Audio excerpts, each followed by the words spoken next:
Hello, Wickham students and anyone else who might be using this as a sub-lesson here in the Iowa City Community School District. My name is Mrs. Keitel, and today we're going to be on the first steps of a flower lesson. Now, I'm super excited about this because we're not just doing any regular old spring flowers. We are going to be doing large flowers where 4 of you will work together to create one entire flower.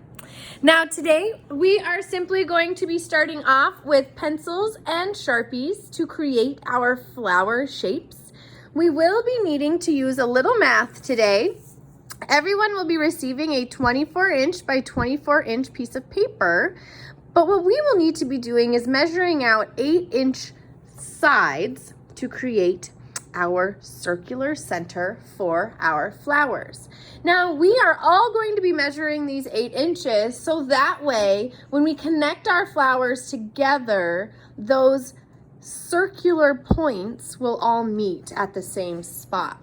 Now, of course, we're going to want our flower designs to all be very different. We're not going to want them to look exactly the same.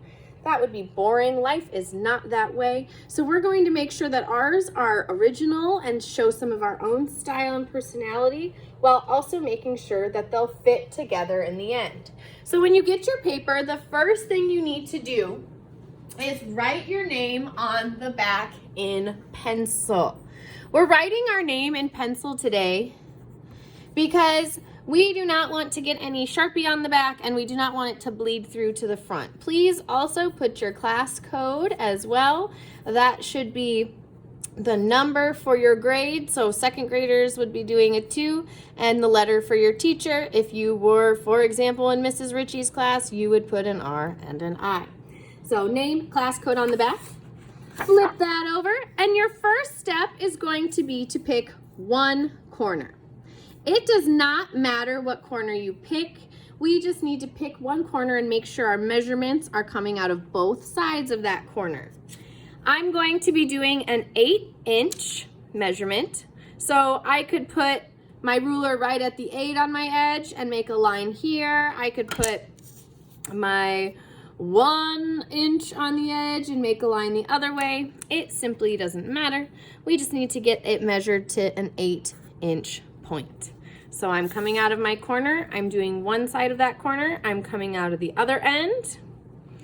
And after I have my 2 8-inch markings, then what I will do from here is connect these. Now we're going to want to make that round circular shape. You would be making 1/4 of this flower. So we're gonna just take our time and connect it. Get a little curve in there. From here, how many petals you add is completely up to you, but you're going to want them to span out around your flower equally.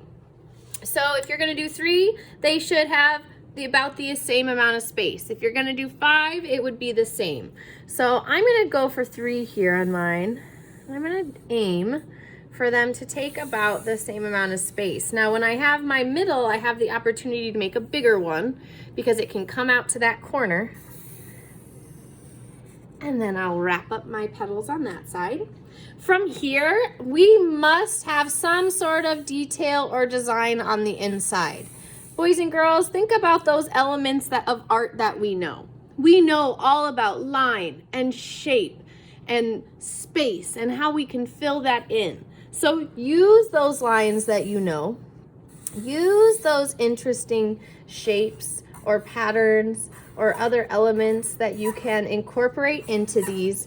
And we're going to fill our flowers with designs or patterns or the intention of using some color. Boys and girls, I'm not going to fill this in all the way. And when you start on this today, you will be beginning with pencil. But when you are done, we will be able to take our one chunk of the flower that we have created and we can connect it with 3 other classmates. Now our flowers, of course, are not all going to connect perfectly, but we should have that common circle on the inside. So our steps for today, folks, are to measure out those 8-inch points from one corner, connect your circle line, add your petals, and fill these flowers with designs or patterns. If you like it a little more simplistic, that's fine. If you want yours to be filled in and very detailed and interesting, that is okay too. Do your best today, be kind and respectful students, and be ready for step 2 next week.